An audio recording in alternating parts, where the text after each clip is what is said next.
சரி சரி வழி வழி வழி சரி சரி வழி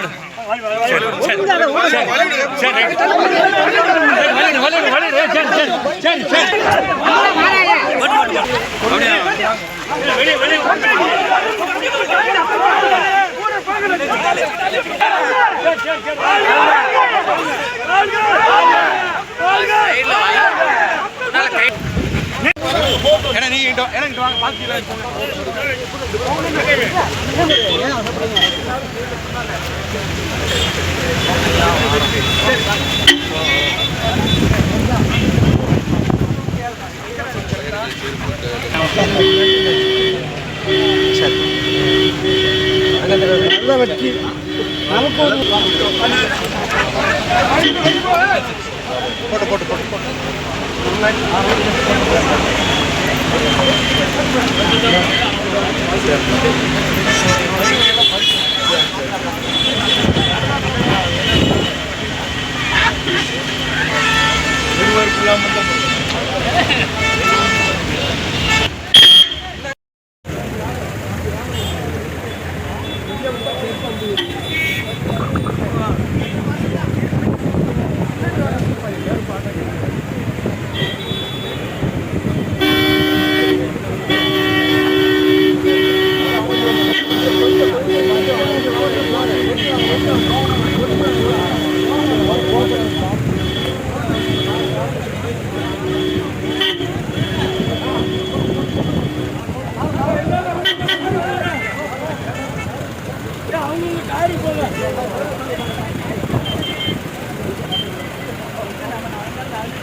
பாளையங்கோட்டை சிறைச்சாலை என்பது திராவிட முன்னேற்ற கழகத்திற்கு ஒரு முக்தி தருகிற இடம்.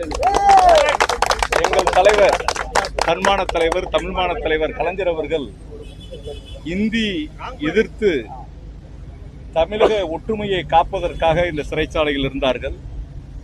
எங்களுடைய கழகத்தினுடைய தலைவர் மிசா கொடுமையை எதிர்த்து ஓராண்டு காலம் சிறைச்சாலையில் இருந்தார்கள். எங்களுக்கு சிறை என்பது புதிதாகானது கிடையாது.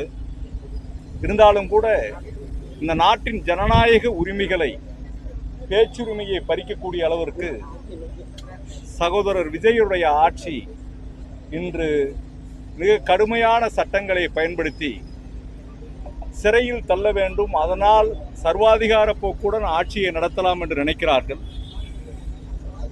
நாங்கள் பல்வேறு சிறையில் இருந்த தலைவர்களை பற்றியெல்லாம் படித்திருக்கிறோம்.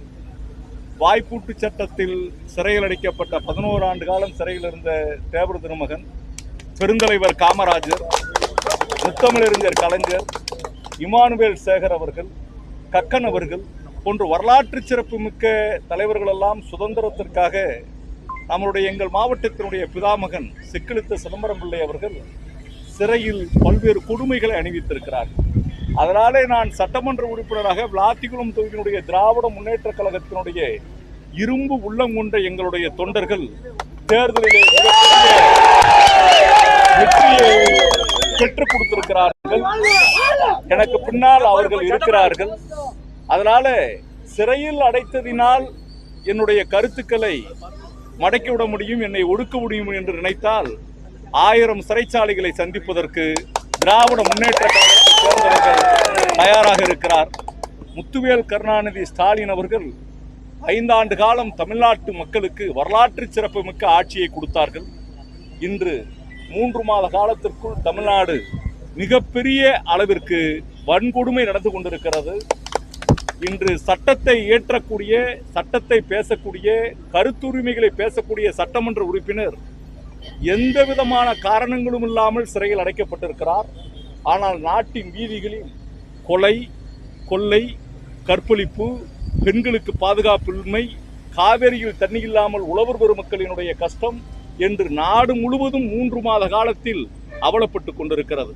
ஒரு காலத்தில் சுதந்திரத்திற்காக கடுமையான விளைவுகளை நம் தலைவர்கள் சிறைச்சாலையில் சந்தித்தார்கள், விசா கொடுமையை சந்தித்தார்கள், இந்தி எதிர்ப்பிலை சந்தித்தார்கள். இப்போது ரீல்ஸ் ஆட்சியும் சினிமா கொடுமையையும் கண்டித்து உண்மையான ஜனநாயகம் மலர்வதற்கு நாங்கள் என்றும் போராடுவதற்கு தயாராக இருக்கிறோம். சிறை கதவுகளினுடைய கம்பிகள் எங்களை ஒடித்து விட முடியாது. நாங்கள் நிமிர்ந்து நிற்கிறோம். நாங்கள் யாருக்கும் எங்களுடைய இளம் தலைவர் இன்னைக்கு தான் செய்தித்தாளில் படித்தேன், சிறைச்சாலைகள் கூட ஸ்கிரீனில் பல்வேறு இதெல்லாம் தேவர் திருமகனுக்கு தான் வாய்ப்பூட்டு சட்டம் போட்டு பேச விடாமல் பண்ணதெல்லாம் பார்த்தேன். எங்களுக்கு சிறைச்சாலைக்குள்ள செய்திகளை கூட படிக்கிறதுக்கு ஸ்கிரீனில் எல்லாத்தையும் எடுத்து அனுப்பியிருக்கிறாங்க. இருந்தாலும் கூட நாளை சட்டமன்றம் கூட போகிறது.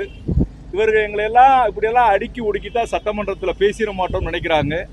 மிக கடுமையான எதிர்விளைவுகளை நாங்கள் கொடுப்போம். ஜனநாயக கடமையை திமுக ஆற்றும். திமுக தொண்டர்கள் வீறு கொண்டு இருக்கிறார்கள். சட்டமன்ற உறுப்பினர்கள் பங்கேற்க கூடாது அப்படின்னு சொல்லிதான் தமிழக வெற்றி கழக அரசு இப்படி பண்ணிட்டு இருக்குதா? நானே ஒரு விஷயம், இப்ப ஸ்டீல் பாடின்னு சொல்றாங்க. ஸ்டீல் பாடினா ஸ்டீல்ல பாடி இருக்குமா? இரும்பு மனிதர்னு சொல்றாங்க. இரும்பு மனிதர்னா இரும்புல மனிதர் இருக்க முடியுமா?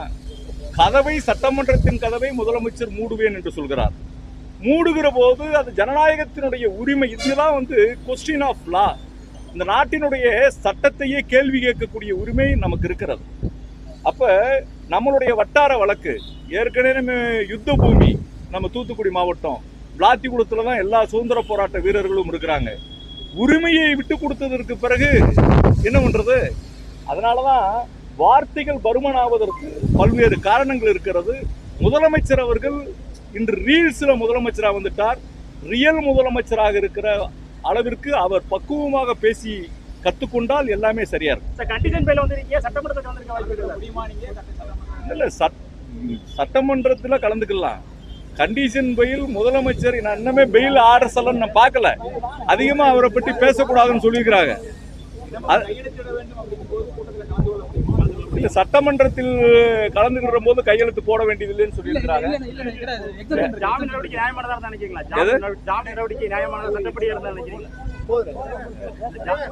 இல்ல அதெல்லாம் ஒன்றும் பிரச்சனை இல்லை. சிறைச்சாலை எங்களுடைய தலைவர் 5 ஆண்டு காலம் எப்படி நடத்தணும்னு சொல்ற மாதிரிலாம் சொல்லியிருக்கோம். இந்த சிறை ஓடிக்கிட்டு இருக்குது. அதனால சிறையில எத்தனை வருஷம் இருந்தாலும் நாங்க இருந்து எதிர்த்து ஜனநாயகத்தை காப்பாற்றுவோம்.